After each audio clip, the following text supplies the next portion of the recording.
Welcome to our podcast. The podcast must go on. My name is Haley. I am one of the co-hosts. I'm Damien. I'm the other co-host.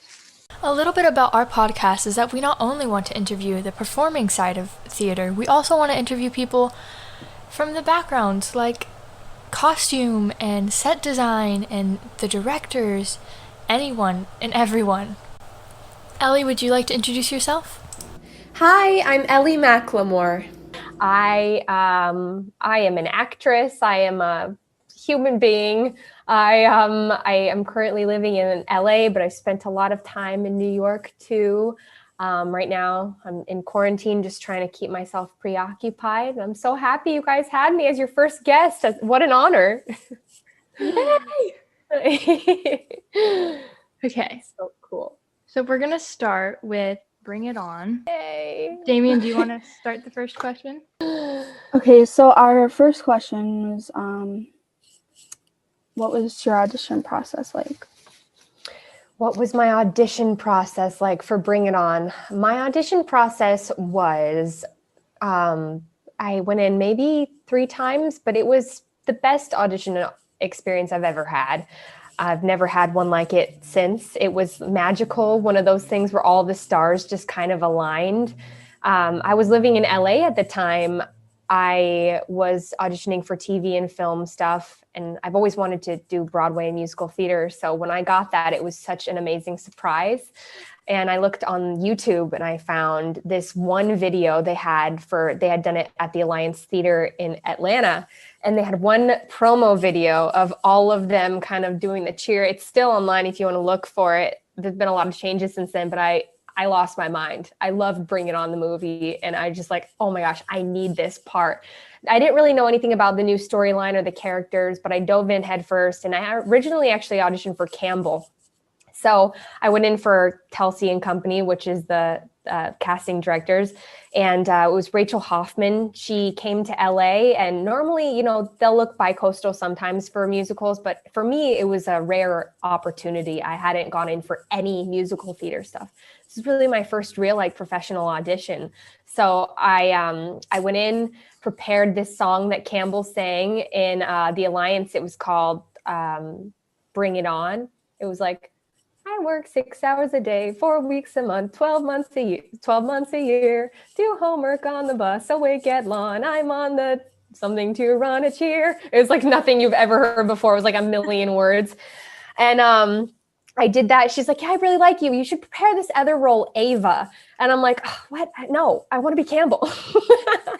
So then I, like a week later, I came in and she had brought in the creative team, which was Alex Lacamoire and Andy Blankenbuehler.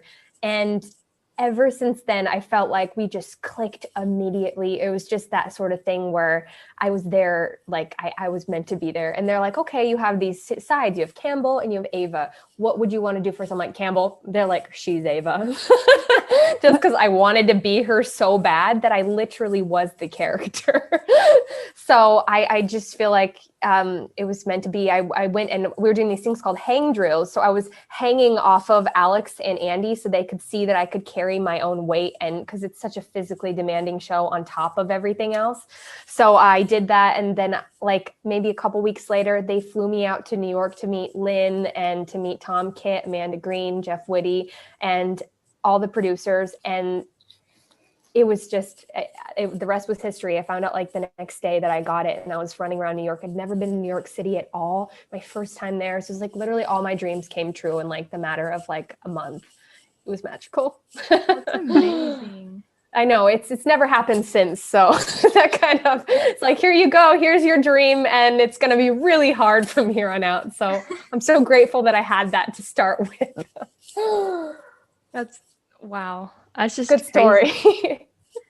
Okay. The next question is, what was one backstage memory you'll never forget, or you just really found funny and just stuck with you? Oh, that's a great question. Gosh, backstage, isn't that the best? Just the camaraderie with a cast. And that's really what I love to do. One memory, it's so hard to pick one. I would say that a lot of them came from the tour from Bring It On. Before we went to Broadway, we went on tour, and we were around 13 different cities, and there were so many different experiences. Like I remember when we were in Fayetteville, Arkansas, we all shared like a dressing room. I think it was like me, Kate Rockwell, Ryan Redmond, because we shared one in New York too. And in Arkansas, I look back on my pictures and they had printed on like a cardboard sheet of paper, like star entrance. And it was just like so cheesy, but it was so sweet, the things that they did. And just that cast in general was my family, like people running around constantly, trying on each other's wigs, which really isn't allowed.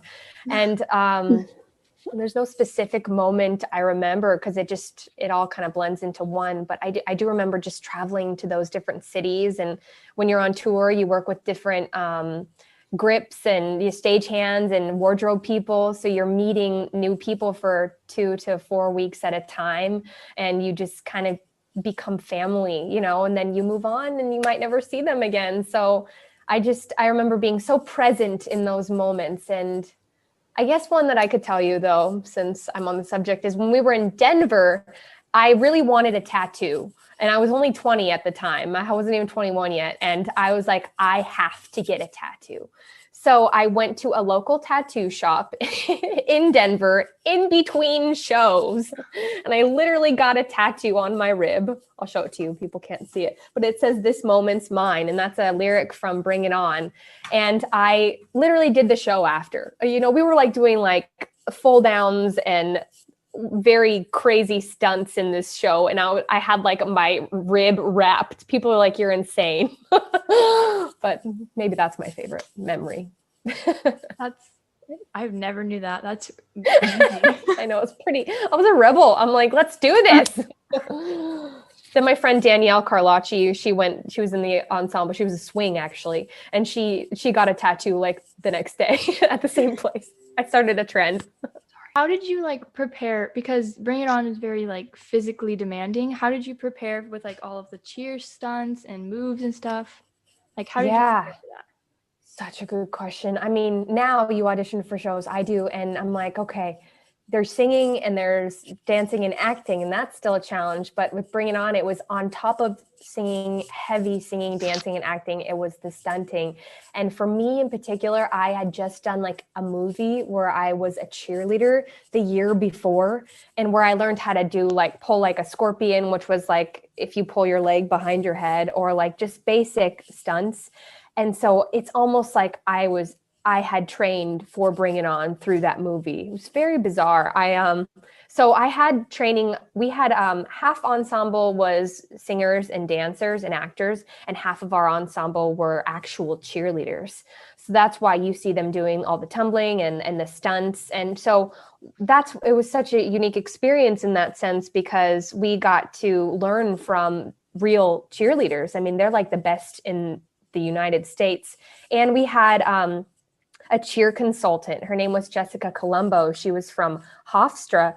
And so she helped choreograph everything with Andy. She did the cheering while Andy did all of the moves and the directing. So they worked hand in hand to like seamlessly develop this show where it could work for ensemble members and cheerleaders. So our ensemble men learned how to cheer. So we were all doing this stuff.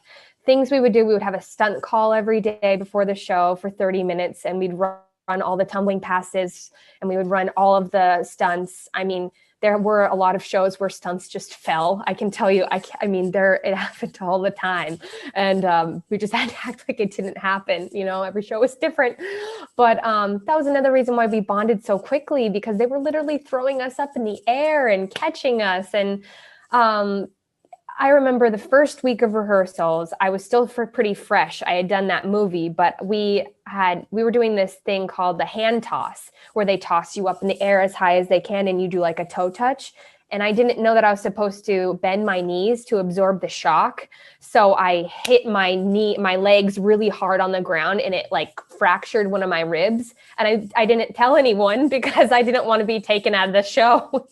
So I remember for a long time I was in so much pain, but we had like a physical therapist that would work on us. And we just kind of dove in and did, it's very similar to dancing. If you're athletic, you can figure out kind of how to do it. I mean, But it's a really good question. It's kind of a miracle that we all learned how to do it.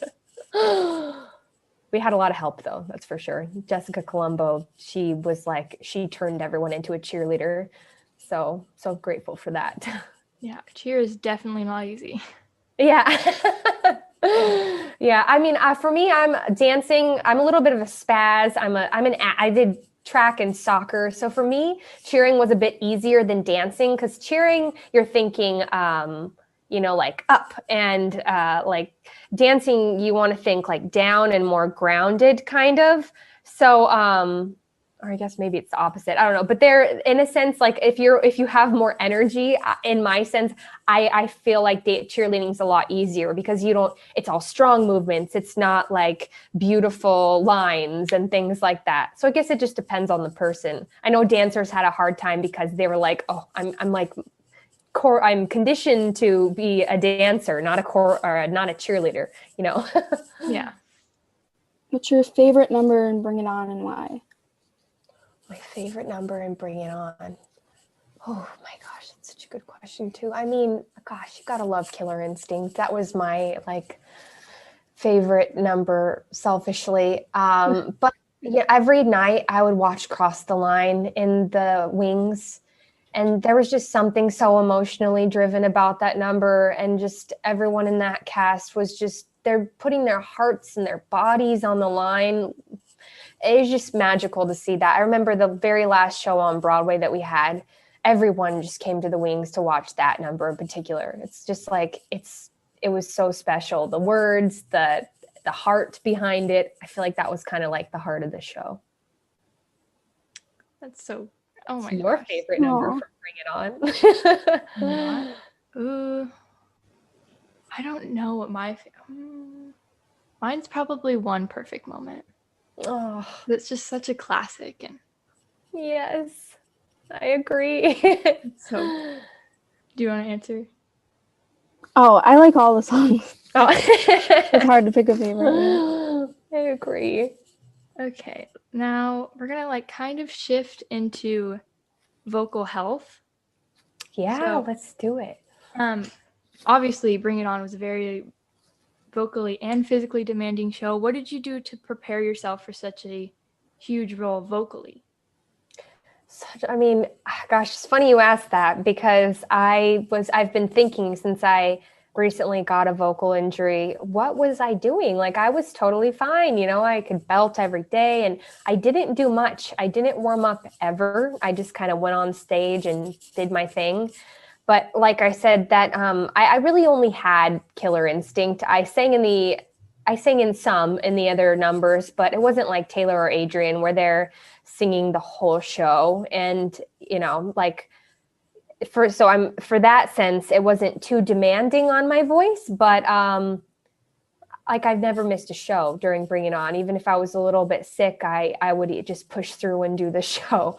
But I think that having the tour ahead of time kind of conditioned us for any climate, any condition, wherever we were. I just forced myself to sing. And so that, I think it is a combination of that and being young. But other than that, it was just working a lot with Andy or Alex Lackamore and Tom Kitt. Whenever we had vocal issues, they were there to help us. And if something was a little off that day for whatever reason, maybe we could adjust it a little bit. But other than that, you just kind of have to toughen up and figure it out. But like anything, like a muscle, your voice is definitely a muscle.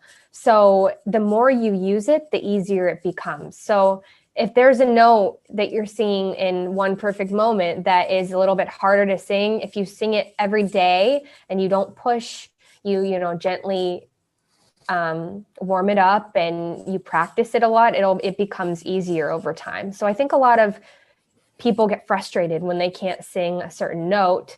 So I just now encourage them, warm up as much as you can. And it's not a sprint, it's a marathon. It's hard work. You have to really know that it takes time. So if anyone ever has doubts that they can't do something, just give yourself a break and know that, if you find a good teacher or you just warm up gently on your own, that you can, it's doable just because you can't do it the first time you try, if that makes sense. Yeah, that makes perfect sense. I'm glad that you brought up vocal health, though. I mean, it's one of those things where I told myself I will never have a vocal issue because my voice is made of steel. That's what I said. And it's true. I used to just never have any issues. And I really think it's from this one sickness. I don't know what happened. I may have gotten COVID, but something really weird happened, and I coughed a lot, and I pushed and singing when I was sick, and it happened. So it can literally happen to anyone. And it's not because you have bad technique. It's just because these things happen to people sometimes. And it's just, nobody knows how, but you just really have to not think you're like that it's never going to happen to you. Not be scared, but just know that it's kind of a common thing to get vocal problems. Yeah. Not to freak you guys out. What are some of your favorite warm-ups? Oh, great question. One of my, so I like to warm up all parts of my voice. I consider myself like a mezzo-soprano, but I like to warm up my chest voice, and then I like to warm up my mix, and then I like to warm up my head voice. But first, I generally use which my speech therapist taught me, just a glass of half full water. And you use a straw and you blow through the straw and make bubbles for 2 minutes.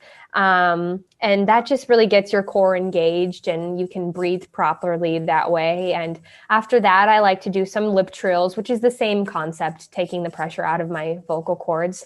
And then after that, I like to do like a creaky noise, or like a nya, nya, that sort of thing, just to warm up the mix, and so I don't have a break in that part. And then for my head voice, I just go up and down the scale, or I do pitch glides on a straw, which is just like going ooh through the straw, and that kind of warms up everything. Sometimes I like to tell some of the people that I teach just to sing a song on yeah, because I notice that a lot of musical theater songs, that's the difficult part. Even for girls and boys, it's in your mix. So that's kind of the key to the place you need to really warm up, I feel like, because all of us kind of have not all of us, but for me, I have a strong chest voice. I have a strong head voice, but it's the mix that's really like the secret spot, and the part where a lot of vocal issues can happen if you're screaming. So just to keep that placement forward and be gentle. Don't push too hard. Yeah, mixing is incredibly hard, especially for me. I have always. You have a beautiful voice, so I can't imagine that being so hard for you. I have a strong chest voice and a strong head voice. My mix is kind of non-existent. Yes, and I've heard different vocal coaches talk about this. I've heard some say it takes some years to build, but then I asked my speech therapist, he's like, you don't build that. But in my experience, I've had to build that area, because I'm like you, it's like that in between, that ground. I mean, once you've got it, you've got it. And I think your voice is amazing. So Thank you. Okay, you kind of talked a little bit about this earlier, but do you feel like the industry takes steps to not ask too much of the singers and protect their voices, or does that responsibility fall on the performer? Or on yourself? That is such a great question. I think that it depends on the creative person. I think in general, most people are understanding, especially at the highest levels. Like if you're on Broadway and you need a break, most people totally are okay with that, and they're very kind about it. And, it is expected. It is on the performer to know, that's a Broadway schedule. I perform 8 times a week. I rest. But the times where it can get in the gray area is really when you're doing put-ins or rehearsals. I've on a professional level, like on Broadway, I never had anybody take advantage of that. You know, you have your stage manager, you have your company manager, people looking out for you. So you know, it's an equity production, it's union. So when you're a union production, there's lots of rules they have to follow. So they don't take advantage of you, in my experience. Now, on an unprofessional level, I've seen a lot of actors being taken advantage of a lot. Whether it's just like, you know, you need to sing at our put in or our sits probe so we can hear your levels, which is totally reasonable. You can be asked to sing several times during tech so they can adjust your microphone so they know where you sing. But after a certain point, if you're being asked to sing full out constantly, and if it's like a 10 out of 12 day when you're leading up to opening night or previews, you are certainly in your own right after that to be like, I'm going to mark this. And this is strictly speaking on unprofessional levels that might not know the union rules. I've seen a lot more people taken advantage of. So it's a really good question. I think that you have to have some sort of sense of knowing your voice. And if you aren't feeling well, it's your responsibility to speak that kindly to a stage manager or whoever might be in charge. I think that's the responsibility. Good question. Great. I like amazing. that. Okay, we're going to transition a little bit into established magic. Oh, yay. Would you like to explain a little bit about established magic? I would love to. Makes me so happy. I just light up.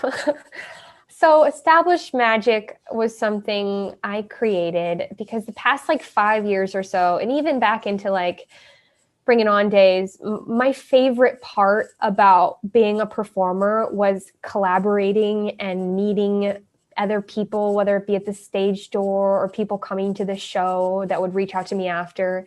I met so many amazing, especially young artists that just wanted to connect with me. And I felt such a connection after just talking to them, talking about what they're doing, what the things they love to do. And so I find it hard to do artistic endeavors on my own. But when I create a community of people, it's a lot easier if you want to reach a goal and do something. So that was kind of my main motivation, was to bring my favorite people along with me, create something, and not only showcase their talents, but eventually I want to do projects together. I want to have a lot of things I'm thinking about doing. I wanted to put out quotes and things that I need to hear that day, because there's so much negativity going on in the world. And the more that, you know, you really feel like you can connect to something you read, it can truly change like the trajectory of your whole day. And so I just wanted to inspire people and connect with people and feel like closer to them and weed out all the bad stuff. So thank you for asking, though. Thank you for being a part of it. I'm so grateful that you and some other people have been so nice about it.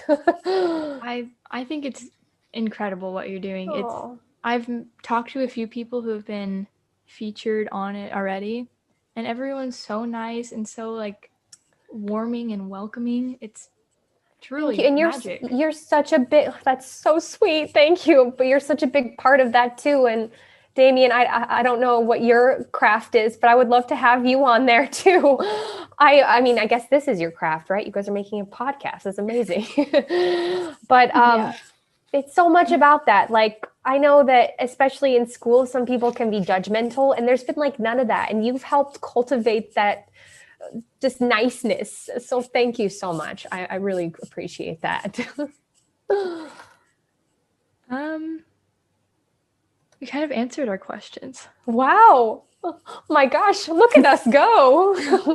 We've got this. You guys are great. Okay. I want to know why you guys created this though. Like, I know like I'm obsessed with the name, and I love this idea and how proactive you're being with this and the Zoom. You guys are so professional and awesome. Like, what was the main reason why you guys wanted to create specifically a podcast? Well, I came to Damien with the idea last month, I think, but I've been thinking about making a podcast pretty much since Corona like shut everything down. Yeah. I had this one girl, she made a podcast kind of similar to ours.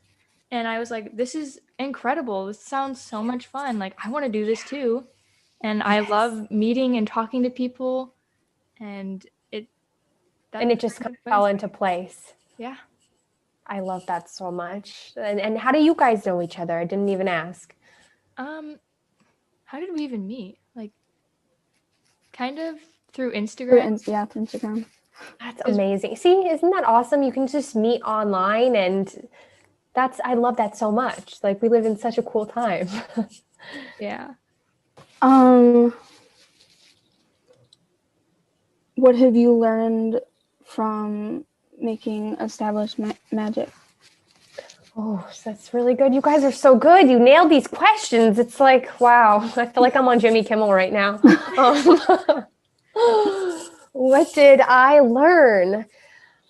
Just how important it is to be a nice person, and how important it is to become friends with people. And you might not know what someone is going through, but my gosh, the messages I've received and how people are having a hard time, and you would never know just by looking at them.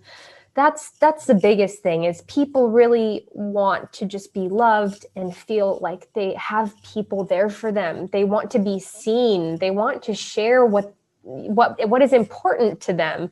So the most important thing is, I feel like everybody just needs to try as much as they can to allow people to express how they feel and befriend them. Like, it seems so simple, but it's so important. And you guys are totally doing the same thing. So when you told me about this, I'm like, hats off to you. Like, I'm sure you'll learn a lot too, just how cool it is to find out about people.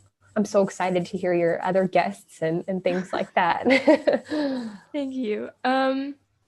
So you kind of talked about this a little bit, but what is your goal with established magic? Has it like changed from the beginning when you first started, or is it kind of the same thing? A little bit. When I first started, I kind of made this mini promise to myself. I'm like, I don't want this to be anything really more than just a really special thing to me. I don't want it to feel like I have to be like, this isn't like a business to me. This is a passion project. This is not something I'm doing to promote myself. This is something I'm doing for other people, and selfishly a little bit so I can like interact with them and that sort of thing. But I guess my goal at first was to make it just about other people alone. And now my goals continuing are kind of creating things that we can do from the people I have found, things that they can do together. But I'm sure it will grow and evolve over time. But right now, it's just sort of something I wanted to take it day by day, because I know me. I know that I put a lot of pressure on myself. I'm such a perfectionist. I want to make everything perfect. So I kind of wanted this to be the opposite of that. I just wanted it to be fun and creative, and who knows where it will take me. I know it will take some crazy turns down the road. So just kind of, and that's how I suggest everyone, don't put too much pressure on yourself. Just let it be what it is.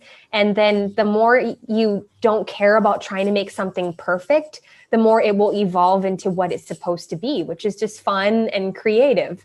So that's an answer to say, really a whole lot of nothing. We'll find out. Okay, now we're going to get into Heathers. Yay! What were the biggest differences between doing off-Broadway, like Heathers, and then doing a show that came to Broadway, like Bring It On? Oh, okay. Got it. I see. A lot of differences, and not a lot of differences. So Bring It On, I think Broadway depends on your producers. It depends on your house size, if there's a theater available. I think the goal of any professional musical is to always take it to Broadway if possible. It depends on what's open at the time. It depends on the time that it's even, it might be a little bit ahead of its time. Like, I think Bring It On was, even though we still went to Broadway. Like, it depends on, what's happening in the world, those sort of things. But everyone's goal is to go to Broadway, obviously, and get as many people to see their amazing thing as possible. But the biggest difference was the house size. I'm not sure how many seats were at New World Stages, but it was just a little bit of a smaller house.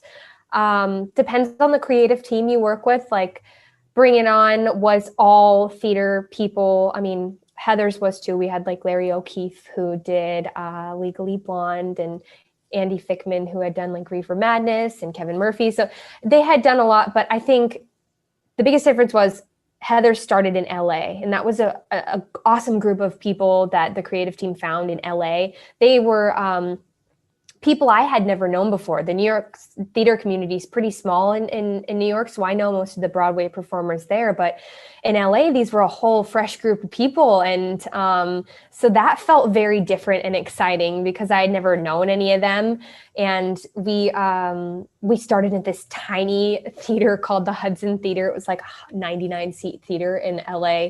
And I think our director joked that the walls were like made of cardboard. It was so like run down, but amazing. And so it was a very different creative start, because for Bring It On, it was very we were still creating it, but it had its form and we were just kind of polishing it. Heather's had a form too, but it felt a lot more collaborative from the beginning of the process. It felt a lot more like, just rough. It felt like the vibe of the show, kind of. Like, it just felt, I can't explain it, but it definitely was different. But from the perspective of just like money and that sort of thing, I think it comes down to like the house size and all of those things. But it was still equity. It was still, eventually went to New York. Heather's unfortunately only ran for 6 months off Broadway, which if it were there now, I feel like it would be so successful and it would run forever. But people started coming in really later on into the run, maybe around like a few weeks before maybe a month before we closed. It was crazy at the stage door. And we're like, why is it closing? No one can afford tickets. This is so sad. But yeah, I don't know if I really answered that question. It's different, I think, any show you do, obviously, but off Broadway and Broadway, it definitely comes down to how many people are coming to see it, how many people you can get investments from, that sort of thing. That's incredible. Okay, so speaking of the LA run, what was something from the LA run you wished made it to the off-Broadway run? Oh my gosh. Ooh. That's a good one. I'm not sure if my part changed too much, to be honest. I think I had everything the same, but there was this song that one of our cast members, AJ, I think he sang, it was called like Suicide, Don't Do It. And it was before my song. I think it was replaced with Shine a Light. It all blurs into one now, but he wore like this outrageous outfit, and I don't even know if he was supposed to be like a host of a radio show or something, but that was really funny. Trying to think of like Veronica's songs. Honestly, a lot of it stayed the same. I know that they've taken out Blue since then, which was one of my favorite numbers, but I like the song that they replaced it with. Mm-hmm. Yeah, that's really all I can. At the costumes, we didn't have good costumes in the LA run. But I think it stayed the same. Everything that was important was kept. So I think there's nothing too specific that I can remember. Okay. Do you want to ask the next one? What was it like meeting Winona and Christian? Oh my God, you guys, that was so cool.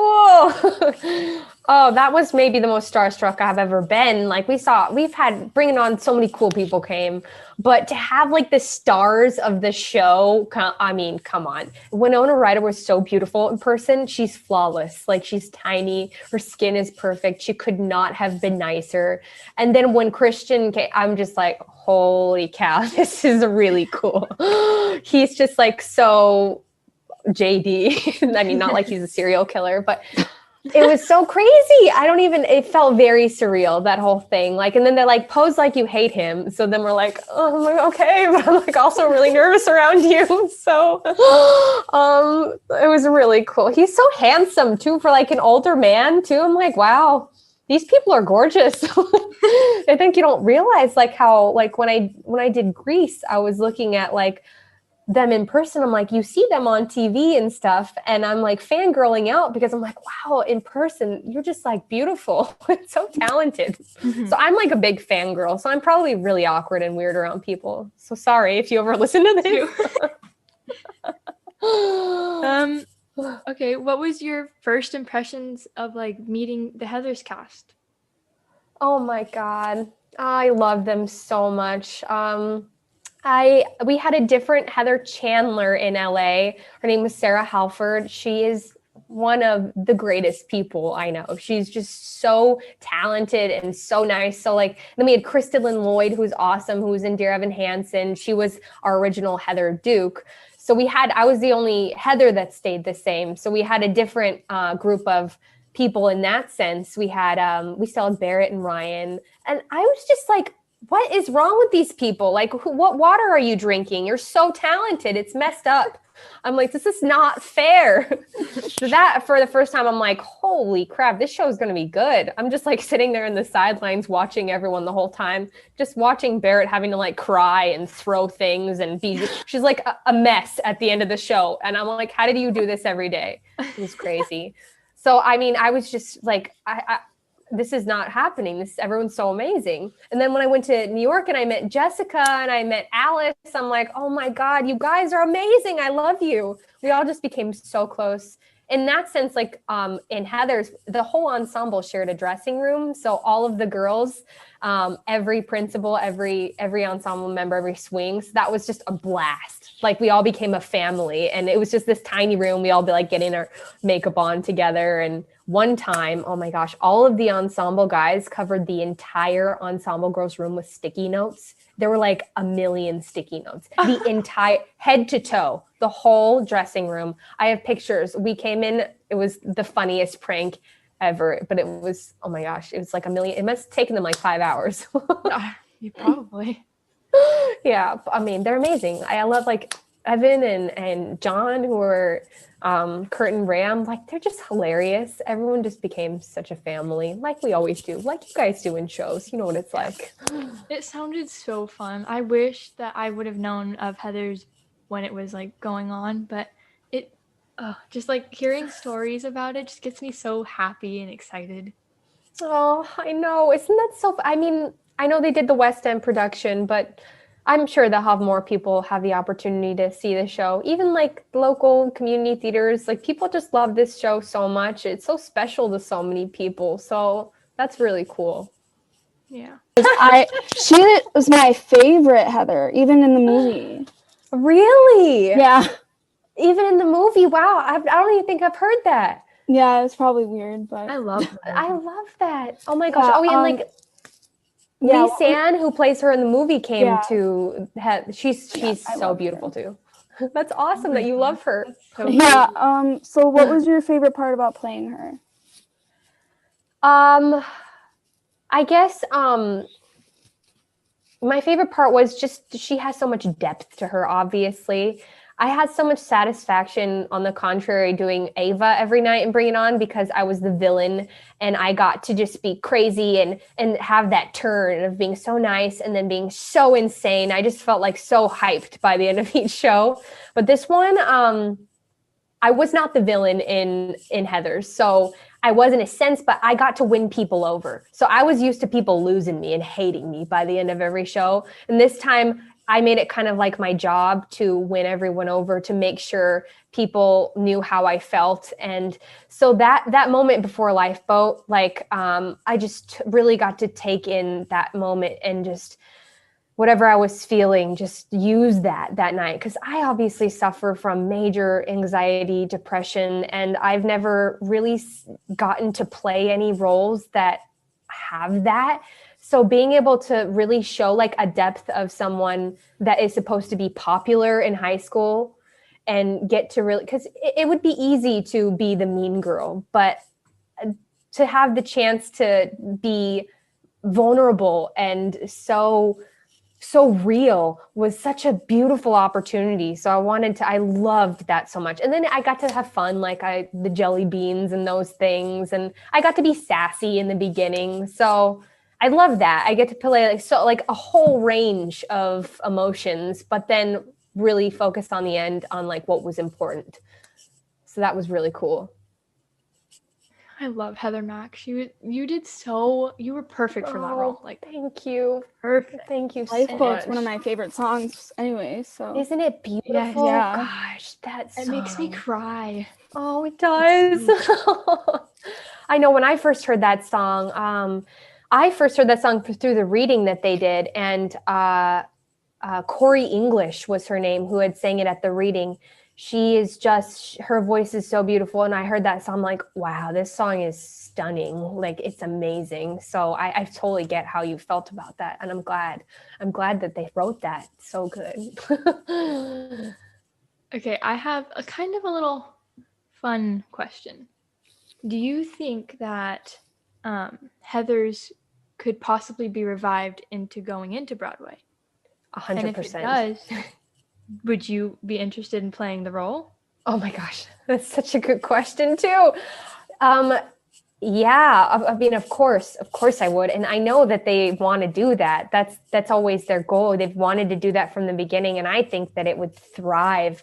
I would be honored to play that role. I mean, I did it so much. I know that girl, like, she's a part of me. So I would love to. Who knows when they'll do it, how old I'll be and all that sort of thing. I definitely want them to do it, be true to the story in that sense and all that. But I mean, I would love to. Yes. I mean, I'd play that role till I was like 85, let's be honest.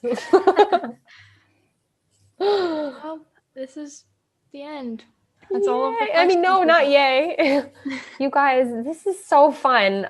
Thank you for having me as your guest. I've been looking forward to this. And thank you for letting us do this. Oh my God, are you kidding me? I was so excited when I found out. Me too. I was like, she said yes. Oh my gosh. Are you kidding me? Anything you guys need. And I would love to feature this on my page just so I can, share what you're doing too for more people to see. And you guys should be so proud of yourself. This is not easy to come up with things and trust your gut and be creative. Like, you really got something special here. And your cute logo, I'm obsessed. I'm your number one fan. Thank you so much. Damien. Logo is all him. Really? Yeah. Oh my God, you're awesome at graphic design. Snaps. Yes. You guys are a great team. I'm so excited. I know this will be awesome. Sorry if I sound like a creep on your first one regarding all of No, you're fine. Christian Slater, let me find you. Thank you so much for doing this. It means the world to me. And this is incredible. Thank you guys so much for listening to our first episode of our podcast. And thank you so much, Elle Mclemore, for letting us interview you. It has been so much fun. And stay tuned for our next announcement of our next guest.